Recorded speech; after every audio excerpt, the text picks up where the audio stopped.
성경 한 구절 보겠습니다. 마태복음 16장 18절입니다.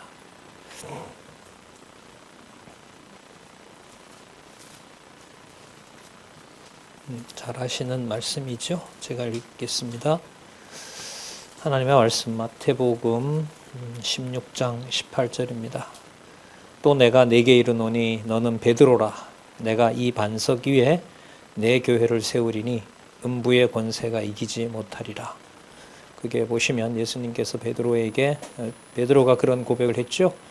주는 그리스도시요 살아계신 하나님의 아들입니다 라고 했을 때 이 반석이라는 게 인칭이 아니고 베드로의 이 고백, 그러니까 베드로가 한 고백이 아니라 베드로를 이끌어가는 토대, 이 신앙, 그 신앙 위에 교회를 세우시겠다는 것이 예수님의 약속이고요. 그리고 음부의 권세가 이기지 못하리라. 그러니까 절대 승리한다는 거죠. 그러니까 교회는 반드시 승리할 것이다 라는 것을 지금 베드로를 통해서 알려주고 있습니다. 우리 한 구절 더 보겠습니다. 에베소서 5장 26절입니다. 에베소서 5장 26절, 27절 두 절 읽어보도록 하겠습니다. 제가 읽겠습니다.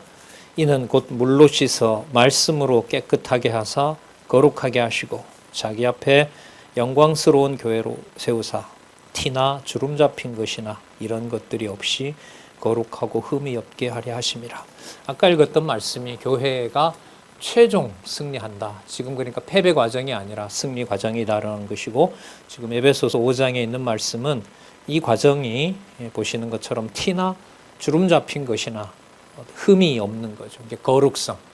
교회의 가장 중요한 그 속성 중에 하나가 거룩성입니다. 거룩성. 성도라는 말이 여러분 거룩한 물이라는 뜻이죠. 바로 같은 의미입니다. 자, 우리 참 오랜 기간 동안 기독교 교리사 비판 오늘 하고 다음 주는 제가 지방 강의이기 때문에 못 하고요. 그 다음 주에 이제 남아 있는 성례론하고 종말론 이렇게 해서 이제 기독교 교리사 강의를 마감을 하려고 합니다. 오늘 교회론을 살펴보겠습니다. 교회론은 매우 중요하죠. 다른 어떤 부분보다 중요하고, 그 다음에 앞부분에 저희들이 살펴봤던 구원론하고도 연관이 되고, 물론 더 올라가면 신론, 성부, 성자, 성령, 하나님, 이 하나님에 대한 이해를 어떻게 하느냐에서부터 다 연관이 되어 있는 문제입니다. 오늘 좀 재밌는 내용들이 많이 나타납니다. 그러니까 우리가 지금 교회 생활을 하고 있는데 이 도대체 어디에서부터 역사적으로 이게 문제가 됐는지 오늘 이게 다 나옵니다. 그래서 전체 교회사를 우리가 살펴보면서 그 교회관을 보면 현재 우리가 교회 개혁론을 통해서 창세기부터 계시록까지 성경 권위를 확정하지 않았을 때 이 교회가 어떻게 되는 것인가. 순간 한마디에 교회가 말할 수 없는 이 타락과 부패 속으로 가게 됩니다. 오늘 그 내용들을 좀 살펴보려고 하는 겁니다. 자, 우리 지난 시간에 가지고 계셨던 교환에 제8장 교회론과 성례론이 있는데 혹시 화면이 준비되나 모르겠습니다. 오랜만에 오셔서 오늘 교환 가지고 계신 분들은 아마 없을 수 있는데 아마 화면을 통해서 보도록 하겠습니다. 앞으로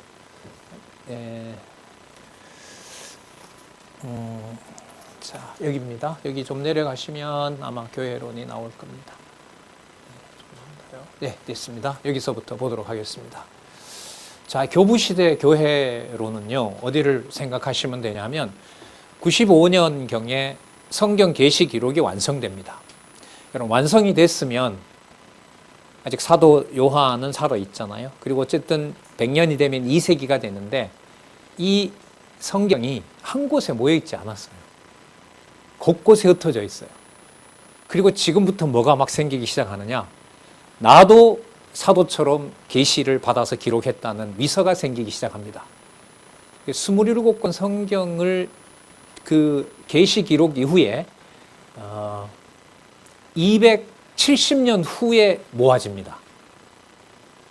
계시 기록을 완성하고 바로 모아주고 바로 보게 하면 좋은데 모아주지는 않고 27건 확정도 못하게 하고 그 사이 270년 동안은 위서가 미니멈 200권이 생겨납니다.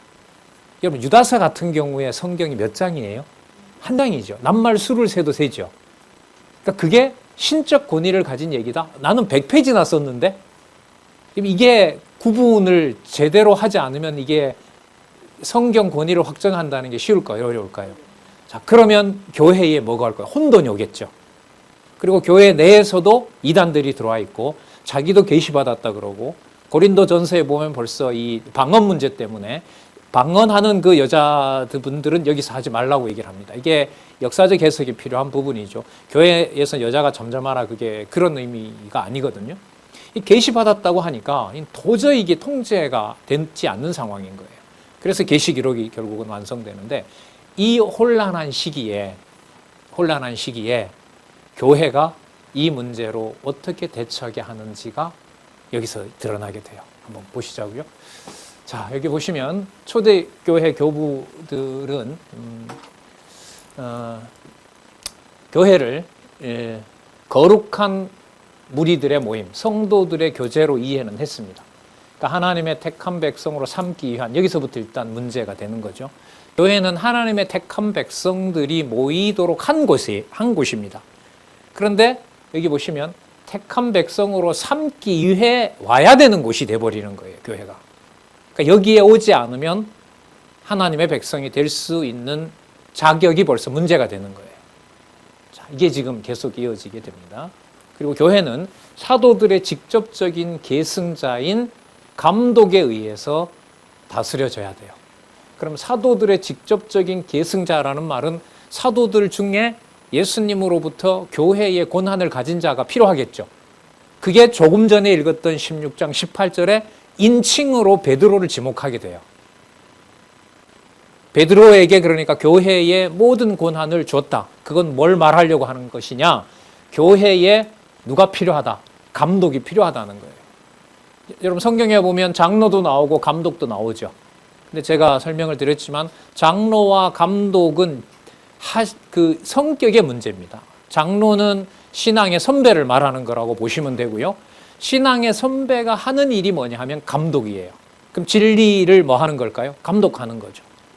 이단들인지 아닌지, 제대로 말씀을 전하는지 안 하는지, 그걸 사도들의 말씀을 귀담아 듣고 신앙의 연륜이 높은 분들이 그걸 구분하는 겁니다. 여러분 대표적인 분이 바로 요한 1, 2, 3서에 등장하는 가이오 장로예요. 그리고 그 자매들을 관리하는 그 권사님들이죠. 그러니까 그 이종 사촌들의 그 교회를 돌보도록 하는 바로 그 부분이라고 보시면 돼요. 그런데 감독들의 영향을 외면적으로 사도들로부터 가지고 왔다는 것을 만들어내야 됩니다. 그리고 그게 로마 제국의 수도였던 로마에 있는 감독들이 뭘 얻게 될까요? 힘을 얻게 돼요. 여러분 476년에 서로마 제국이 망하거든요. 서로마 제국이 망할 때 로마 감독들이 박수를 칩니다. 왜 박수를 치냐면 이 세상에 있는 나라들을 하나님이 멸망시켰고 이 지상에 있는 나라는 오직 어디에 있는 나라다? 로마 교회다. 그래서 로마 제국이 멸망하는 걸 박수를 칩니다. 그러니까 하나님께서 유일하게 남겨놓은 것은 로마에 누가 있는? 감독이 있는, 주교가 있는. 그래서 지금도 로마의 교황이, 로마의 바티칸에 있는 바로 그 교황이 바로 베드로의 계승자가 되는 겁니다. 그게 지금 오늘 이 내용에 보면 우리가 확인을 할 수가 있어요. 자, 이게 한번 제가 비판해 놓은 거 한번 볼게요. 이렇게 제도화하면 감독의 영향은 사도들이 가르쳤고 기록한 하나님의 말씀보다 인간의 외적 권위가 지배하게 되며 이는 바른 교리는 물론 교회관 자체의 왜곡이 일어나게 됩니다. 자, 이러한 왜곡된 교회관은 16세기 종교개혁까지 일어나게 되는 겁니다. 자, 여기 보시면 교회를 하나의 보편교회로 보고, 여러분 이 보편교회라는 말이 캐톨릭 처치라는 말입니다. 이때 만들어진 거예요, 이게. 자, 보편교회, 하나의 교회고, 근데 하나를 영적으로 신령하게 하나 되는 것이 아니라 무엇으로 만들까요? 로마 주교를 중심으로 한 하나의 외적 기구로 만들려는 거죠. 그게 이제 문제가 되는 겁니다. 그런데 여러분 왜 이걸 만들 수밖에 없느냐? 아까 말씀드린 대로 성경 권위는 확인할 수가 없고 나도 받았다 그러고 위선은 수백 건이 나오고 무엇이 진리인지 알 수는 없고 교회 내에 이단은 들어오고 여러분이 교회의 감독이세요. 여러분 장로님이시고 진리를 수호해야 되는 거예요. 가장 어떤 조치를 빨리 취해야 될까요? 교회 회의를 열어야죠. 교회 회의를 열고 가시적으로 성도들이 인정해 갈 수 있는 성경 권위가 아닌 뭘 만들어야 돼요? 제도를 만들어야 돼요. 제도를 만들어야 돼요. 이걸 제가 보면서 이게 누구를 탓할 수 있는 문제가 아니구나. 그럼 성경 신학이 없다면 교회 개혁론이 가능했을까요? 절대로 가능하지 않죠. 그야말로 성경 신학을 성경은 하나님의 말씀으로 창세기부터 계시록까지 신적 권위가 있는 절대 진리다라는 것이 없었으면은요. 교회 개혁론은 무교회주의자다라는 비판을 면할 수가 없어요. 그래서 교회 개혁론의 수백 개의 근거 구절을 성경으로 제시한 것도 바로 그런 이유에서인 거죠. 그러니까 성경 권위로 확정이 되지 않는 교회 제도는 반드시 어디로 갈 수밖에 없느냐? 외적 구조로 갈 수밖에 없어요.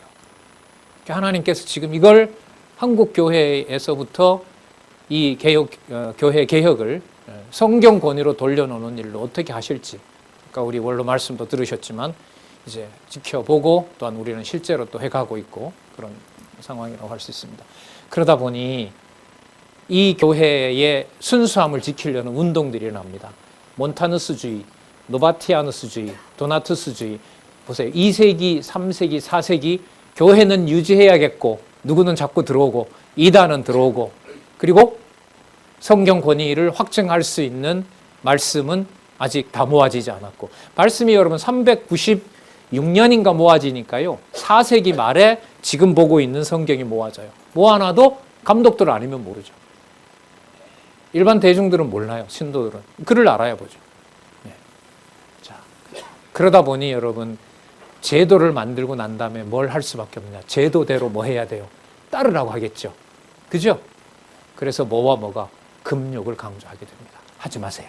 그러시면 안 됩니다. 하지 마세요. 그리고 로마 제국의 박해가 심해지다 보니까 순교를 한 것을 가장 영광스럽게 여겨요.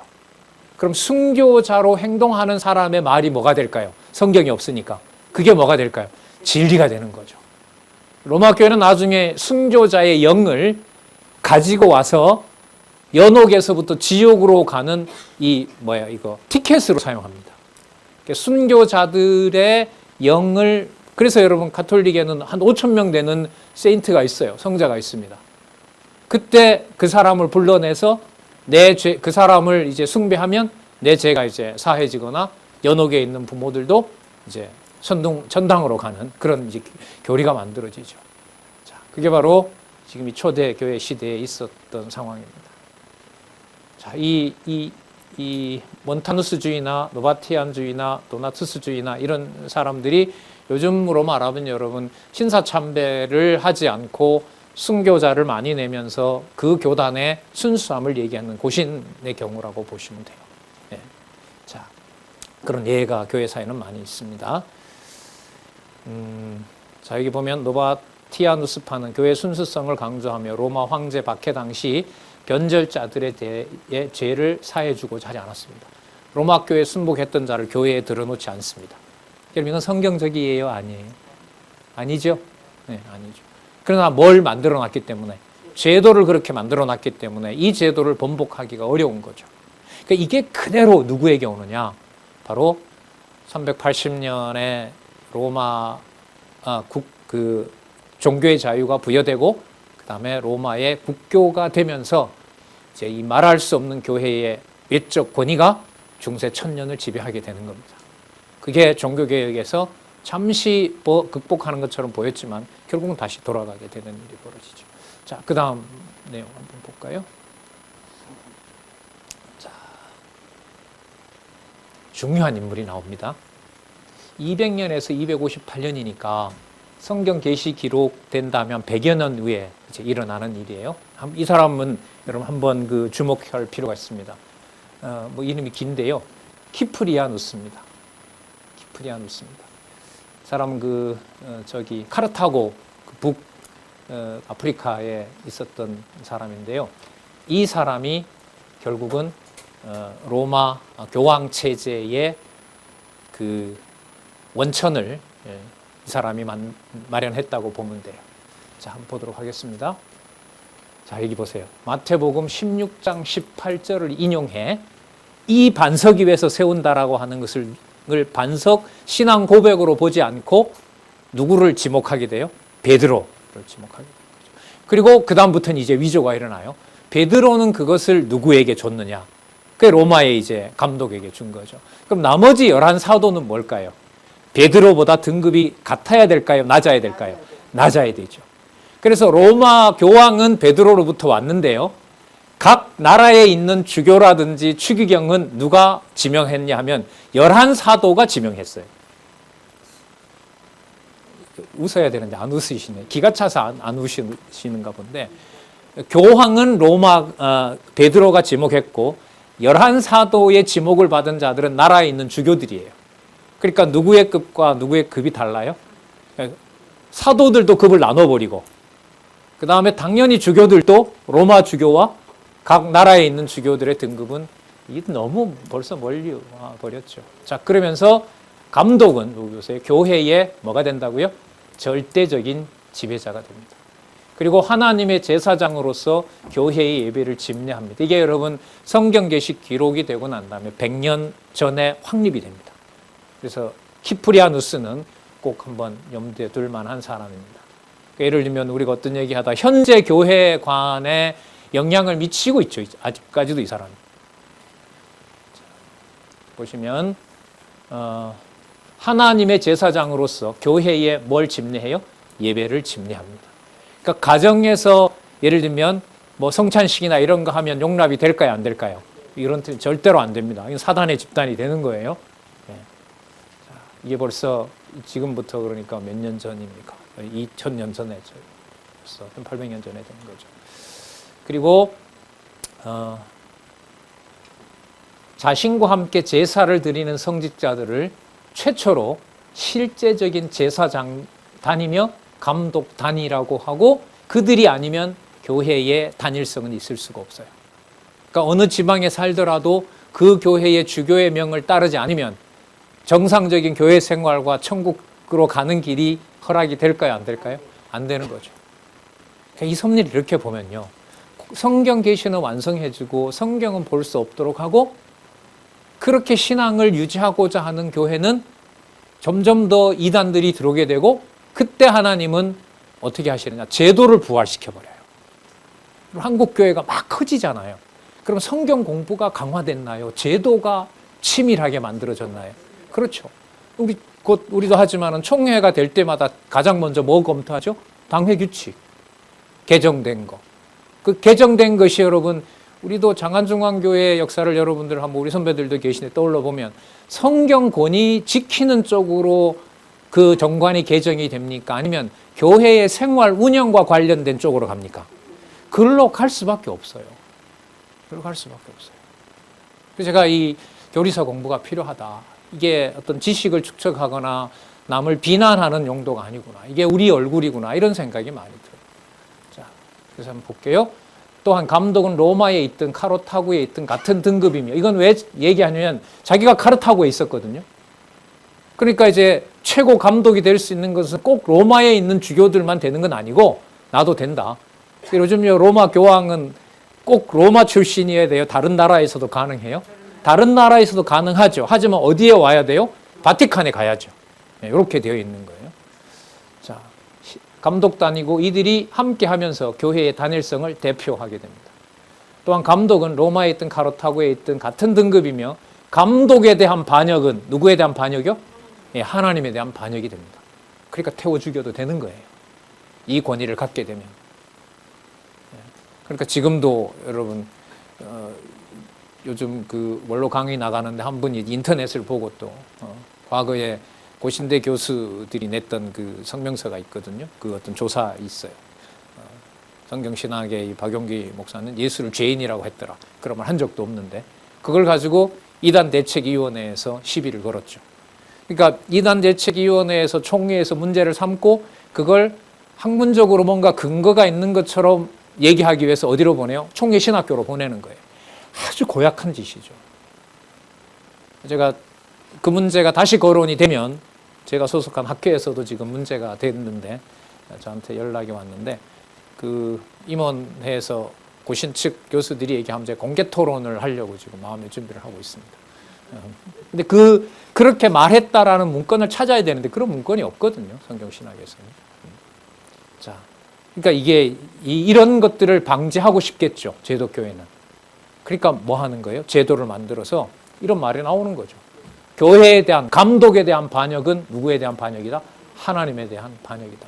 지체도 아니고 구원도 없습니다. 자, 여러분 여기서 너무너무 중요한 말이 나옵니다. 이 감독제에서 어떤 명제가 진리가 되느냐?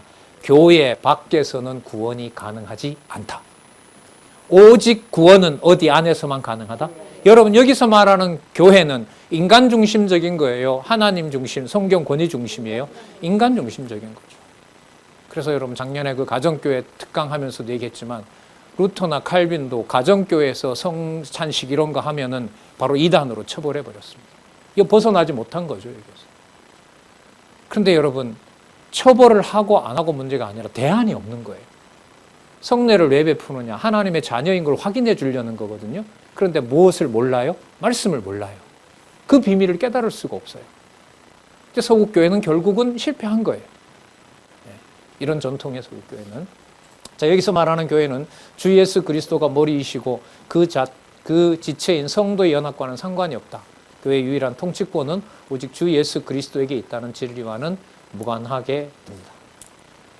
자, 그래서 이 스코틀랜드 자유교회 창시자인 이 사람이 이렇게 말을 했어요. 이걸 보고 이 사람이 어떤 역할을 했느냐, 교회 역사에서. 교회에서, 이거 눈으로 보이는 교회에서, 아니면 뭐 교회 본질이라고 해도 되겠죠. 그 본질적인 말씀을 중심으로 한 교회에서 오류와 부패가 진전되도록 한 공헌이 바로 이 사람에게 있다. 그러니까 교회를 타락된 교회로 열어놓고 그걸 제도로 만들고 자기 말을 거역하면 죽였습니다. 당시에는. 왜냐하면 생사여탈권을 주교가 가지고 있기 때문에. 이단이라고 정죄를 해버리면 거기서 바로 죽일 수도 있습니다.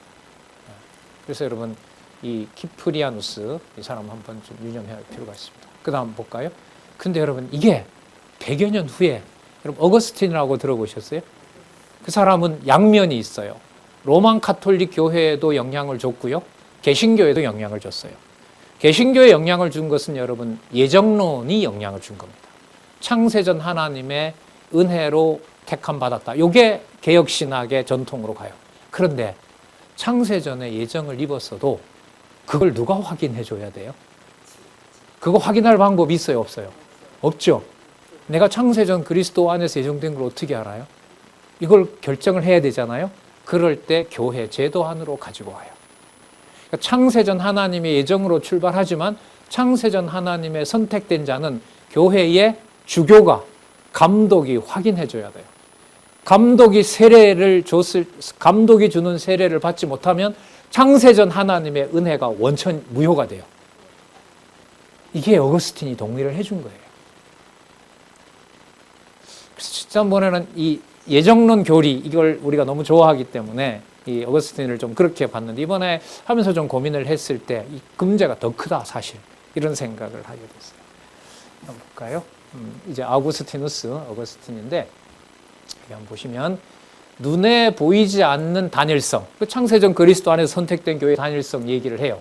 그런데 이 비가시적 보편교회를 가시적 교회로 제도하면서 교회론에 적지 않은 문제가 생겨요. 이건 아까 누구 얘기를 그대로 받아들이는 거냐면 키프리아누스의 교회관을 그대로 받아들이는 거예요. 자, 그 다음에 볼게요. 성령의 충만은 오직 교회 울타리 어디예요? 안에서만 가능하고요.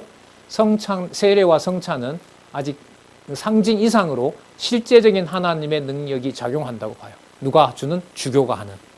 그러니까 이게 무엇을 전복시켜버려요? 창세전 하나님의 은혜보다 앞서버립니다. 이걸 여러분 누가 또 그렇게 하느냐? 개혁교회가 이렇게 합니다. 개혁교회가. 교회 밖에서 교회가 허락하지 않는 행동을 하게 되면 이단이 아니라 교인들도 그렇게 되면은 그 사람들을 정죄해버립니다. 그래서 여러분 제세례파라든지 그 형제단 교회라든지 그래서 생기는 거예요. 그래서 형제단이나 여러분 제세례파를 정통 교회에서는 뭐라고 부르죠? 이단성이 있다고 얘기를 합니다. 문제는 결국은 성경으로 이 교회관을 정립하지 않으면 답이 없다는 거죠. 자, 여기 보시면은 계속 나옵니다. 자, 극히 주관적인 행위가 신의 이름으로 제도를 만들면 객관적인 규율이 되고 나아가 신적인 능력을 대행하는 이데올로기가 된다는 겁니다. 이러한 기준에 의해 아우구스티누스는 저기 보세요. 교회 제도를 벗어난 신자들은 뭐라 불러요? 악한 지체예요. 이게 어거스틴의 주장이에요. 그러니까 어디가 원칙이기 때문에 교회 밖에는, 제독교회 밖에는 구원이 없다. 그럼 교회 밖에 간 자는 동시에 순간 뭐가 되는 거죠? 악한 지체가 돼. 이유불문. 문제를 일으켰건 자기가 바깥에 있어서 안 들어오건 무슨 일이든 간에 정한 시간에 그 주교의 말을 안 따르게 되면 악한 지체. 제도에 순응하는 경건한 지체.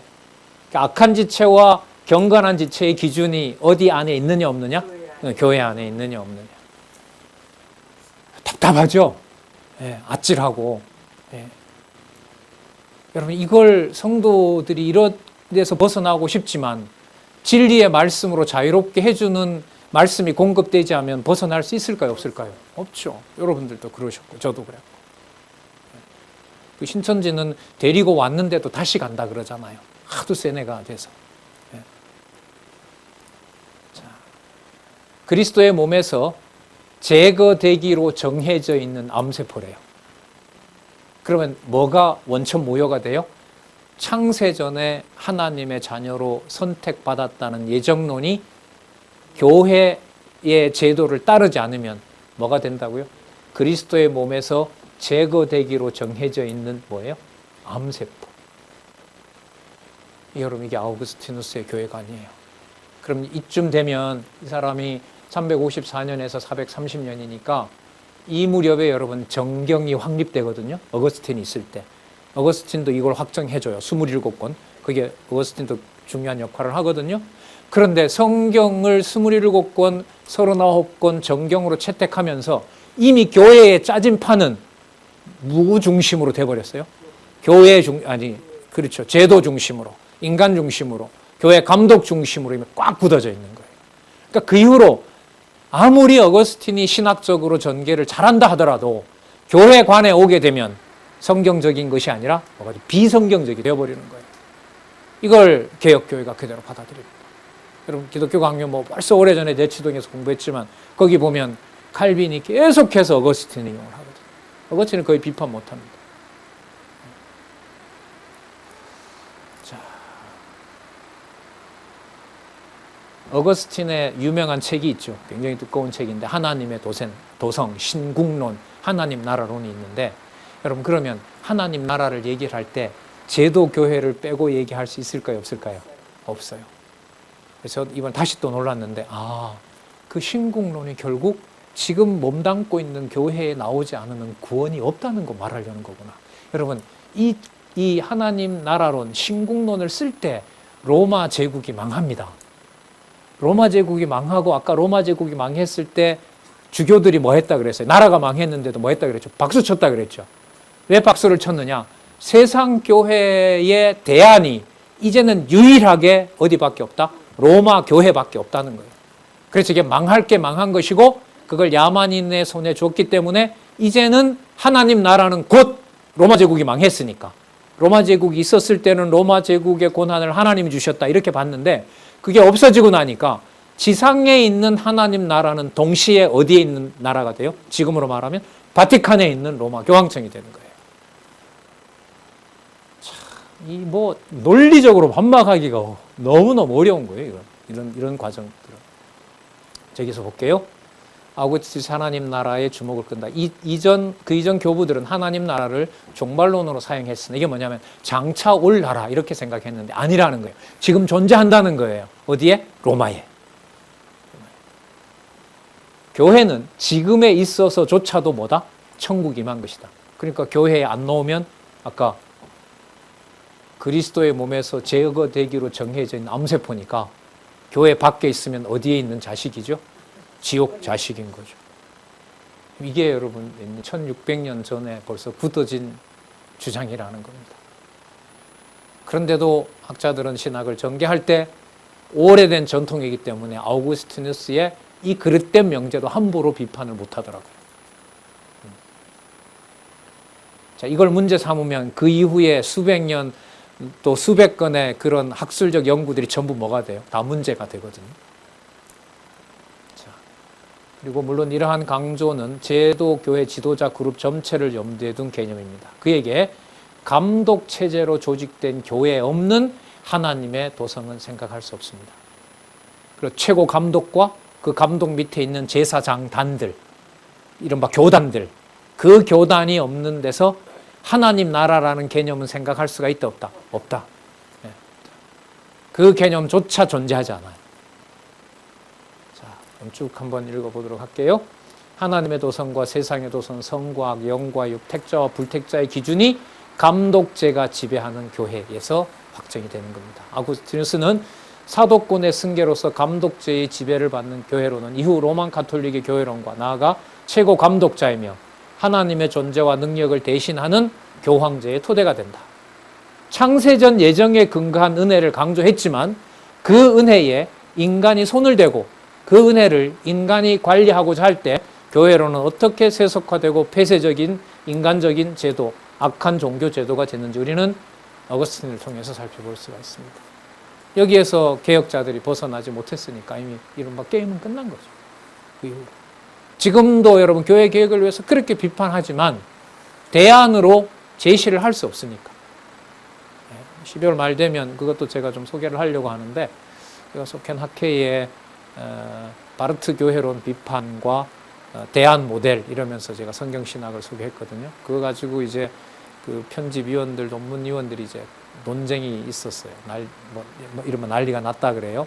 실어주냐 마느냐 이미 다 통과된 것 가지고도 아까 얘기했던 이제 오신측 교수들이 문제를 일으켰다고 지도교사한테 전화가 왔더라고요. 그러면서 그때 책을 다 돌렸잖아요.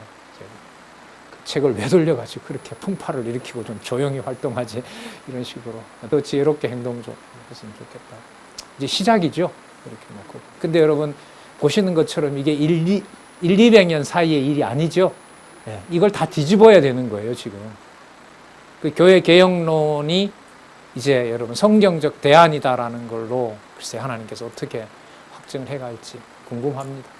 다 이제 투사가 되실 일이라고 봅니다. 근데 여러분 간단하잖아요. 결국 성경 아까 마태복음 16장 18절 한 절 때문에 악한 사람들은 그걸 이용해서 그러니까 여러분 성경 말씀을 그대로 보는 게 얼마나 중요한지 모르죠. 자, 그 다음 볼게요.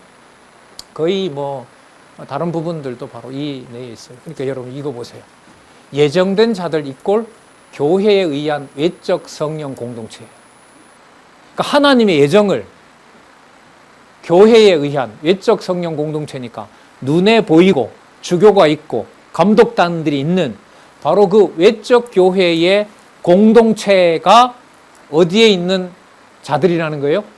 창세전에 예정된 자들이라는 거예요. 그러면 감독단들의 지배를 통제를 받지 않는 성도들은 창세전 예정을 아무리 확신을 한다 하더라도 그거는 보증을 받아요, 못 받아요? 못 받죠. 창세전 버린 자예요. 더 거기에 한거하면 뭐예요? 교회에서 처벌해버립니다. 죽일 수도 있고요. 추방해버리게 됩니다. 이런 맥락에서 보면 하나의 눈에 보이는 보편교회를 어머니로 삼지 않고 있는 자는 그 누구도 하나님을 아버지로 모시고 있는 것이 아니라고 얘기를 합니다. 그러니까 교회는 택함 받은 성도들의 무리가 아니라 교회는 택함을 받기 위해서 창세전 은혜를 이 땅에서 받고 확인하기 위해서 뭐 해야 돼? 먼저 와야 되는 곳이에요. 이런 걸 여러분 교회의 어머니라고 얘기하는데 이런 의미로 쓰지 않았지만 칼빈도 나중에 교회를 어머니라고 씁니다. 그게 여러분 카톨릭에 가서 마리아와 연결되고 하면 복잡해지고 타락하게 되는 거예요. 그러니까 그 어머니라는 것 속에는 눈에 보이는 가시적 교회의 권위를 확정을 하려는 것이다. 이렇게 정리를 하시면 돼요. 그러니까 여러분 이런 게 진리의 말씀에 토대를 두고 알고 믿는 것이 하나가 되는 우리 교회는 여러분 이런 외적 교회가 아니잖아요.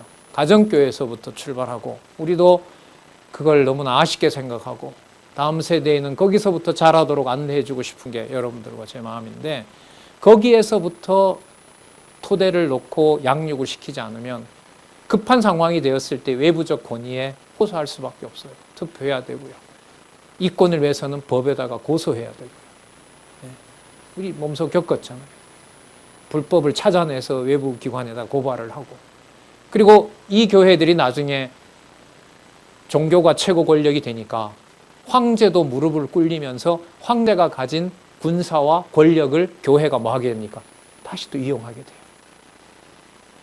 과거 우리나라 권력자들에게 한국교회 기독교 연합된 사람들이 가서 무릎을 꿇고 자기네들의 그 어떤 목적 이해관계를 달성하기 위해서 했던 거 어느 나라나 똑같죠. 자, 그 다음에 중세 시대에 보겠습니다. 이게 아까 키프리아누스에 의해서 중세교회에도 이런 내용들이 자리를 잡게 됩니다. 자, 다는 보지 않고요. 제가 체크한 부분만 한번 보도록 하겠습니다. 가지고 계신 그 교환에도 있고요. 여기 보시면요. 로마 감독이 교회 최고 권력자인 로마 교회의 수장권이 되었고 수장권을 갖게 되었고 이 로마 감독의 지배하는 교회를 여기 보세요. 뭐라고 칭했어요? 하나님 나라. 그러니까 하나님 나라 이러면 중세에는 어디밖에 없어요? 로마에 있는 바티칸. 그러니까 평생 어디에 한번 가는 게 천국 가는 것을 확인하는 걸까요? 그렇죠. 루터도 그랬고 많은 개혁자들이 개혁하기 전에 그 먼 거리를 로마 입구에서부터 무릎으로 기어서 바티칸의 그 계단으로 한 거 아니에요. 여러분 이게 몸서리쳐지지 않아요? 너무 감사하고 진짜. 자, 이 마찬가지 마태복음 16장 18절에서 19절에 근거해 베드로를 로마 교회 최초 감독으로 명하고 그 수장권을 제국의 수도인 로마 감독이 계승하는 권력 승계 구도가 만들어집니다. 그리고 여기 나오죠. 476년에 소로마 제국이 망한 후 로마 감독이 지배하는 세속교회는 망한 제국의 부활이 어디에서 일어났다? 교황청에서 일어났다. 이렇게 해서 교황제도가 만들어지는 겁니다. 자, 그 다음에 여기 이 내용에는 뭐가 있냐면요. 10세기, 11세기 이로부터 한 7, 800년이 지나요. 아까 여기 한번 읽어볼까요? 로마 감독의 수장권을 인정함으로 로마 감독은 어디 감독이 돼요? 감독이 돼요? 세계적 감독이 돼요. 그래서 여기서 누가 나와요? 교황이 나오는 거죠. 예, 세계적 감독이 나오게 되고 607년 보니파키우스 3세는 자신을 로마 감독들의 영적 수장임을 자처합니다. 이것이 지상에 존재하는 신인 절대군주 교황 제도가 시작되는 겁니다. 그러니까 6세기니까 벌써 한 200년 또 흐르죠. 이로부터 400년이 흐르게 되고 사람들이 문제를 삼기 시작합니다. 그거 무슨 근거로 그러느냐 이러니까 3세기에서부터 황제가 이걸 확인해 줬다라는 문서를 조작합니다. 요즘으로 말하면 뭐하죠? 거짓 문서를 만들어내죠. 고서인 것처럼 위조하고 막 때도 묻히고 이렇게 해서 여기 보시면 콘스탄티누스, 이 사람 4세기 황제거든요. 콘스탄티누스의 증여 문서와 위조된 교서를 통해 교황권을 황제가 7, 800년 전부터 뭐 해줬다? 전수해줬다라고 이제 위조를 하게 되는 거예요. 그러니까 여러분, 교회 분쟁이 일어나게 되면 회계 장부나 교회 서류냐 그 쟁탈전 일어나시는 그 장로님들 아실 겁니다. 우리가 그래서 사실 그게 아니다라고 우리 장로님이 계시지만 백서까지 만들어낸 거 아니에요. 예, 자꾸 위조를 하니까 그렇지 않아요. 자, 그다음 넘겨보겠습니다. 여기 보면 로만 카톨릭 내에서 교황 체제에 그렇다고 사람들이 다 그 동의한 건 아니에요. 동의한 건 아니고 반발하는 자들이 많이 생기게 되는데, 자, 여기로 4번으로 가서 한번 볼게요. 자, 로만 카톨릭의 교회관을 볼코프가 5가지로 정리하는데, 자, 이제 하나씩 정리해 가 보겠습니다. 교회는 반드시 눈에 뭐 해야 돼요? 보여야 돼요. 교회의 가시성이 중요합니다. 그러니까 영적인 연합 이런 것들은 이 정도 되면 의미가 있을까요? 없을까요? 없어요. 알고 믿는 성도들의 하나된 연합. 그래서 각자 집에서 공부하더라도 우리가 그리스도 안에서 한 몸이다. 이게 용납이 될까요? 안 될까요? 카톨릭에서는 절대로 용납할 수가 없어요. 개혁교회도 그걸 지금 부정하고 있는 교회가 많잖아요. 그래서 반드시 정상은 대면 예배다 이런 말을 하고 있는 거죠. 자, 그 다음에 여기 볼게요. 그 다음은 분리된 두 교회관입니다. 보세요. 가르치는 교회가 있고요. 듣고 배우는 교회가 있어요. 그럼 가르치는 교회는 누구를 중심으로 한 교회일까요? 교황을 중심으로 한 감독들, 주교들의 교회입니다. 그 교회가 2층 구조로 되어 있어요. 자, 교회 왔어요? 그럼 이 교회는 구분이 돼요. 가르치는 자는 죽어도 가르치는 자예요. 아무리 바보 같고 덜 똑똑하고 나쁜 짓을 하고 해도 그 사람은 무조건 뭐 하는 자예요? 가르치는 자예요. 아무리 똑똑하고 아무리 훌륭하고 신학 성경에 달통하더라도 로마 교황청에서 감독단이 허락하지 않으면 가르칠 수 있을까요? 없을까요? 절대로 가르칠 수가 없어요. 그래서 여러분 두 번째는 분리된 두 교회관입니다. 그 다음 한번 볼까요? 자, 세 번째는 몸에 의한 영혼의 연합을 교회가 확정합니다. 창세전 아까 하나님의 은혜를 누가 인정해줘야 된다 그랬죠? 교회가. 맞죠? 네, 그 교회가 인정을 해줘야 가능한 겁니다. 자, 네 번째는 잘답을 좀 나누지 않아서 그러는데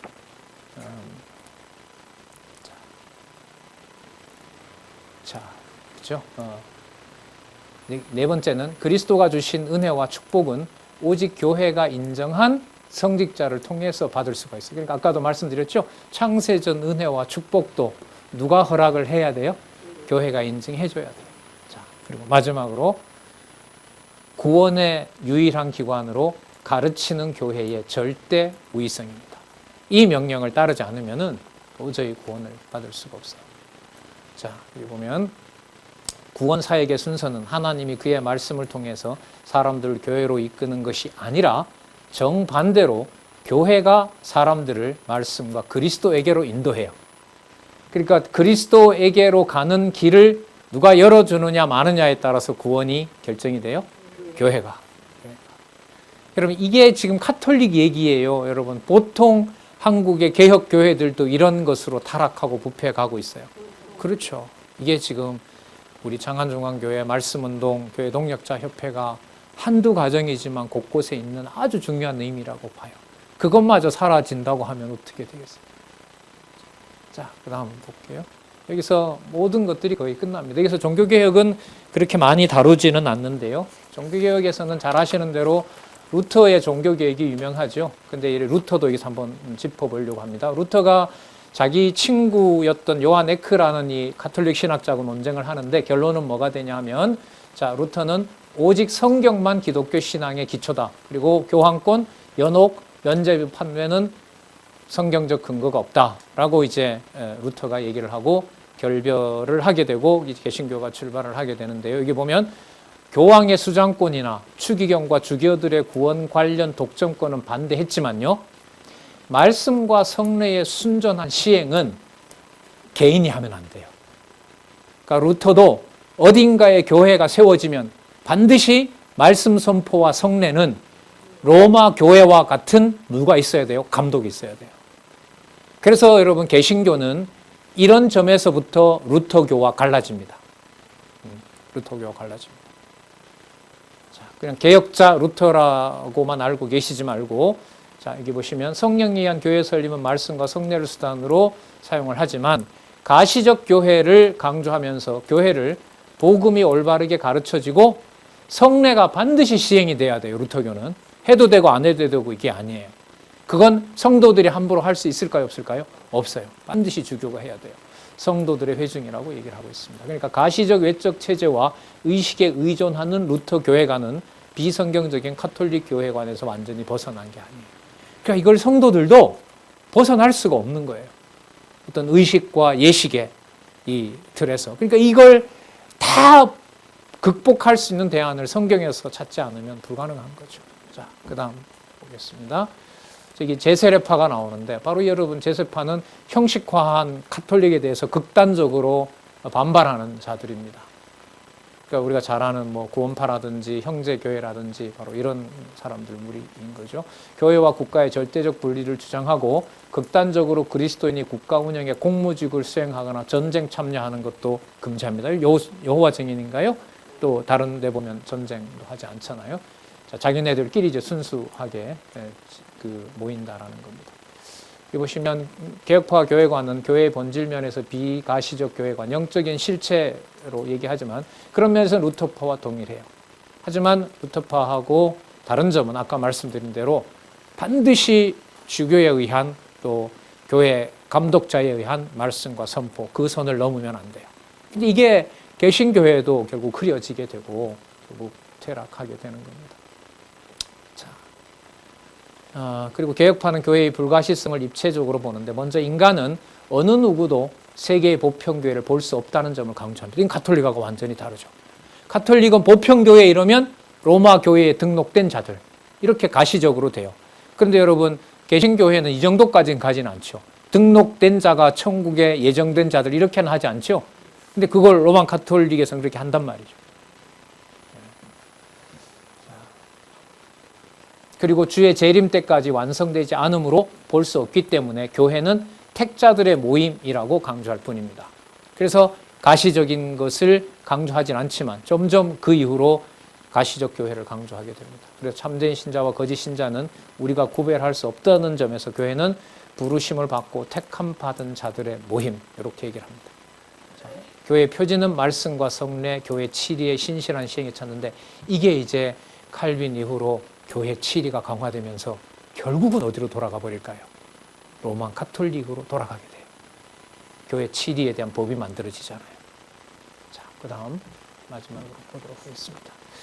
자, 그 이후에 교회론을 보면은요, 예수님에 대한 이 평가가 인간 예수로 넘어오면서 교회는 보이는 교회에 초점을 두는데 로마 교황이 다 거머쥐는 걸 부정하게 돼요. 그럼 생각해 보세요. 인간이 지배하는 건 싫어요. 로마 교황처럼. 누구나 다 그리스도 안에서 선택받은 자예요.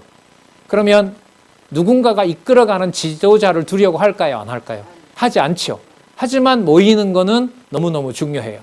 그래서 여러분들 여기에서 예수님은 우리의 도덕적 삶을 완성해 주는 자로 예수님의 신성이나 이런 부분이 약화되게 되는 겁니다. 여기 보시면 비가시적 교회를 주장하지만 실제로는 훌륭한 가르침을 실천하는 삶이 교회의 본질로 봤습니다. 그리고 이게 여러분 루터파에게 오면은 여기 보세요. 경건주의로 넘어가게 됩니다. 그 교회 생활의 경건함을 예수님처럼 도덕적으로 삶을 살게 되면 가능하다라고 합니다. 그런데 동력을 얻어야 되잖아요. 내가 그리스도처럼 살 수 있는 뭔가 특별한 체험이 필요해요. 그래서 이게 감리교에서 각자 가지는 은사 체험이라는 게 여기서 이제 강력하게 발동을 합니다. 그리고 감리교에서 얘기하는 성령 체험은 한 번 받아서 될까요? 안 될까요? 안 됩니다. 여러분, 우리 보통 그 오순절에서는 성령 체험이 하나님의 자녀된 것을 확인해 주는데요. 감리교는 이게 너무 엄해요. 감리교는 그런 성령 체험을 자기가 한 게 성화를 할 수 있는 조건이 마련된 거예요. 아이고, 이거는 뭐 죽을 때까지 가야 돼요. 그러니까 아무리 많은 개인 체험을 한다 하더라도 그 체험을 지금부터 자신이 수행을 해야 돼요. 검증은 어디 가서 받을까요? 교회에 들어가서 받아야 돼요. 그래서 여러분, 장로교는요, 개인 체험을 하고 교회 지도자에 대해서 영적으로 당신이 나보다 못하다 이런 말을 할 수 있는데, 감리교는 영적 체험을 한다 하더라도 그 평가를 어디에서? 교회에서 해줘야 되기 때문에 감리교 교회 지도자들에 대해서 일반 성도가 이의 제기하는 게 있을까요? 없을까요? 거의 없습니다. 100% 집니다. 자, 그게 여러분 이 서구교회에서 일어났던 일입니다. 그리고 감리교 일부 교파들과 특별한 제복 및 생활 구빔을 실천하는 예수 그리스도의 상비군 역할을 한다는, 좀 틀렸네, 구세군. 구세군 뭔지 아시죠? 예, 그 제복 입고 하는, 이게 바로 이런 이제 맥락에서 나왔습니다. 종교개혁 이후 로마 가톨릭 내에서도 교황의 무호성을 반대하는 운동이 일어납니다. 영국에서 일어나는데요. 영국 가톨릭교도 1500명은 1791년 교황 무호성을 부정하는 선언문을 내기도 합니다. 하지만 1987년 바티칸 공의회는 교회의 무호성을 재차 확립합니다. 여기 내용이 길어가지고 제가 안 적었는데 257페이지에 가보면 로마 교황을 거의 지상에 있는 대리자로 그렇게 얘기를 합니다. 요거 읽고 마치도록 하겠습니다. 제가 소개를 해드릴게요. 로마 교황은 모든 그리스도인들의 목자와 교사의 직분을 수행하며 그는 최고의 사도 조건이로 말미암아 모평 교회에 의해서 유지되어야 할 교리로 신앙이나 도덕에 관한 교리를 정의할 때 성 베드로를 통해서 그에게 약속된 신적 도우심으로 말미암아 신적 구속주께서 신앙과 도덕에 관한 교리를 정의할 때 그의 교회가 갖기를 원하시는 그러한 무호성을 온전히 향유하신다. 이 교황에 대해서 규정한 거예요. 로마 교황의 그러한 정의들은 그 자체로 변경될 수도 없고 교회의 승인을 통해서도 변경되지 않습니다. 그러니까 로마 교황의 무호성은 교회 회의를 열어도 통과된다, 안 된다? 안 되게 돼 있어요. 이렇게 이 중세 로마 교회가 거듭해서 교회론을 발전시키니까 이걸 개혁교회가 대안을 제시하면서 극복해 가야 되는데 현재 여러분들 보시는 것처럼 다시 어디로 따라가게 되죠? 로마 교회 체제로 들어가게 되는 겁니다. 예, 그럼 다음 시간에는 우리 남아있는 성례론과 종말론 부분을 살펴보고 마무리를 하도록 그렇게 하겠습니다. 기도하겠습니다. 하나님 아버지 감사합니다. 진리의 말씀을 깨닫게 하시는 것과 그렇지 않은 무서운 결과를 다시 한번 살펴봤습니다. 오직 진리 안에 거하며 주 예수 그리스도의 몸된 아름다운 교회를 아버지의 선한 뜻대로 또 귀하신 진리의 말씀의 토대를 둔 아름다운 교회가 세워질 수 있도록 하나님께서 인도하여 주시고 또한 보호하여 주시옵소서. 예수님의 이름으로 기도드렸습니다. 아멘.